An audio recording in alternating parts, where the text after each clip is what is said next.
Je rêve d'aller au Sichuan parce que j'ai un très très grand ami qui est un peintre qui vit en France et qui est originaire du Sichuan. Donc il me parle toujours du Sichuan et de la cuisine sichuanaise qui est très épicée, je trouve. Et bien sûr, il me dit que c'est le plus beau pays du monde, le Sichuan. Il y a les pandas aussi, c'est salé.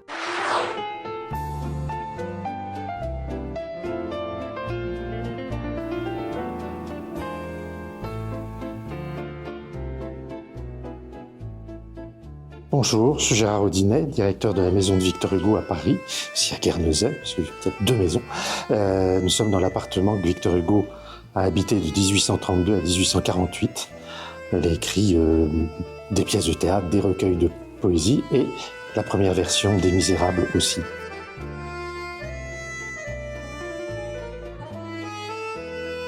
Cet appartement est devenu un musée en 1902 pour le centenaire de la naissance de Victor Hugo.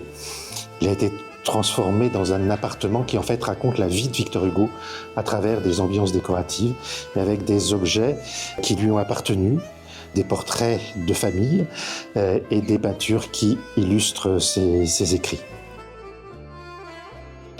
La première pièce évoque la jeunesse de Victor Hugo et la période pendant laquelle il a habité ici, place des Vosges, qui s'appelait place Royale à l'époque, avec ces grands portraits de famille qui disent bien le statut qu'avait acquis Victor Hugo à ce moment-là. Victor Hugo n'a pas seulement été un grand écrivain, ça a été un homme politique humaniste engagé, qui tout au long de sa vie a pris parti toujours en faveur des hérités. Vous connaissez en Chine la fameuse lettre au capitaine Butler qui a protesté contre le sac du palais d'été. Je sais que c'était enseigné dans les écoles. Pour celle qui est sa maîtresse, sa compagne, et avec qui il a une véritable complicité, non seulement amoureuse, mais intellectuelle et esthétique, l'ancienne actrice Juliette Drouet. Pour elle, il va aussi décorer sa maison, et c'est ce que nous allons voir.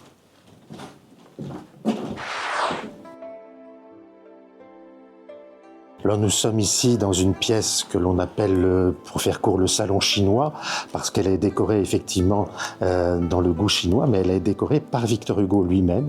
C'est Victor Hugo qui, avec Juliette, choisit les objets et qui surtout va mettre en œuvre ce décor, c'est-à-dire découper les panneaux, dessiner dessus des motifs chinois et qu'il va faire graver et peindre par une équipe de menuisiers.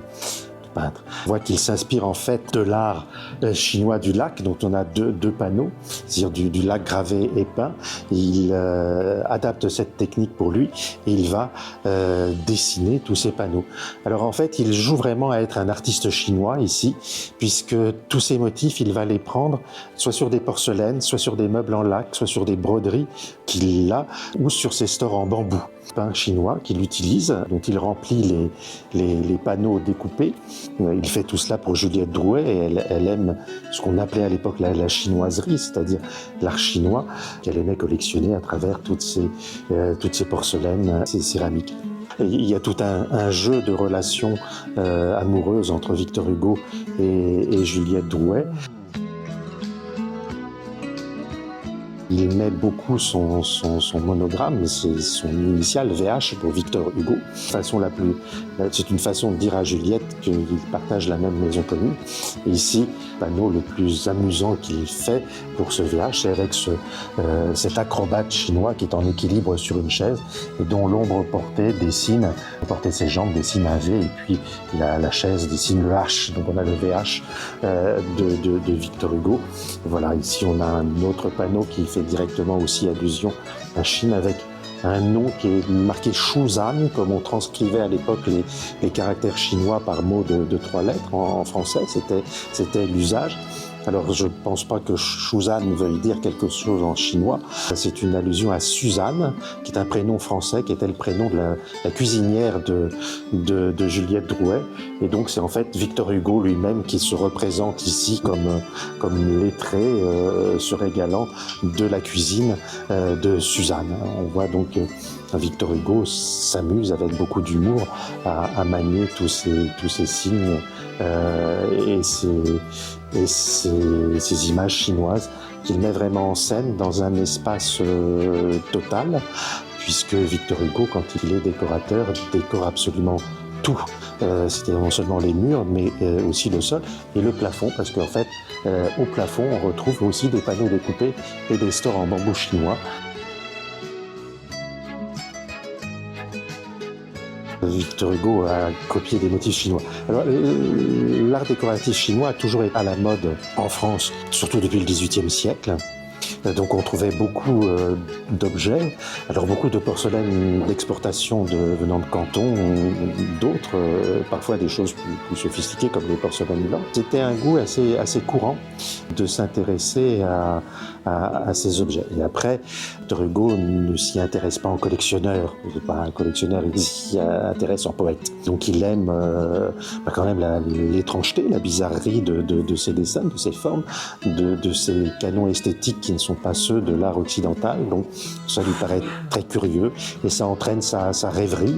Faut oublier que Victor Hugo à la base est un romantique, donc il aime les choses curieuses dont on n'a pas l'habitude, donc on sort des canons très classiques de l'art français pour s'ouvrir au monde et à toutes les choses qu'il peut offrir, et notamment l'art chinois.